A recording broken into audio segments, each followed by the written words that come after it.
জেলা শহরের নবীনবাগ এলাকায় ৩৬ একর জায়গার উপর প্রায় ৭০৫ কোটি ৫৮ লক্ষ টাকা ব্যয়ে ৫০০ শয্যা বিশিষ্ট প্রাক্তন নাম শেখ সাহেরা খাতুন মেডিকেল কলেজ হাসপাতাল নির্মাণ করা হয়। বহির্বিভাগ স্বাস্থ্যসেবা কার্যক্রম চালু হওয়ার ফলে মাত্র ১০ টাকা মূল্যের টিকিটের বিনিময়ে স্বাস্থ্যসেবা নিতে পারবেন গোপালগঞ্জ, নড়াইল, বাগেরহাট, মাদারীপুর ও আশেপাশের জেলার হাজার হাজার বাসিন্দা। এত সময় বলছিলাম বর্তমান নাম গোপালগঞ্জ মেডিকেল কলেজের কথা। এটি বাংলাদেশের গোপালগঞ্জ জেলায় অবস্থিত চিকিৎসা বিষয়ক উচ্চ শিক্ষাদানকারী একটি প্রতিষ্ঠান।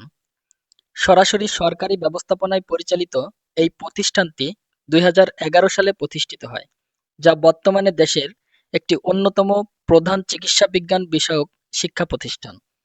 এখানে ১ বছর মেয়াদী হাতে কলমে শিখনসহ স্নাতক পর্যায়ের ৫ বছর মেয়াদী এমবিবিএস শিক্ষাক্রম চালু রয়েছে। এটি গোপালগঞ্জ ২৫০ শয্যা বিশিষ্ট জেনারেল হাসপাতালের পূর্ব দিকে অবস্থিত। এই প্রতিষ্ঠানটির বিভিন্ন বিভাগ থেকে প্রতিদিন প্রায় ৫০০ জন রোগীকে সেবা প্রদান করা হয়। আজকের মতো এই পর্যন্তই। ভিডিওটি ভালো লাগলে অবশ্যই শেয়ার করে দিবেন।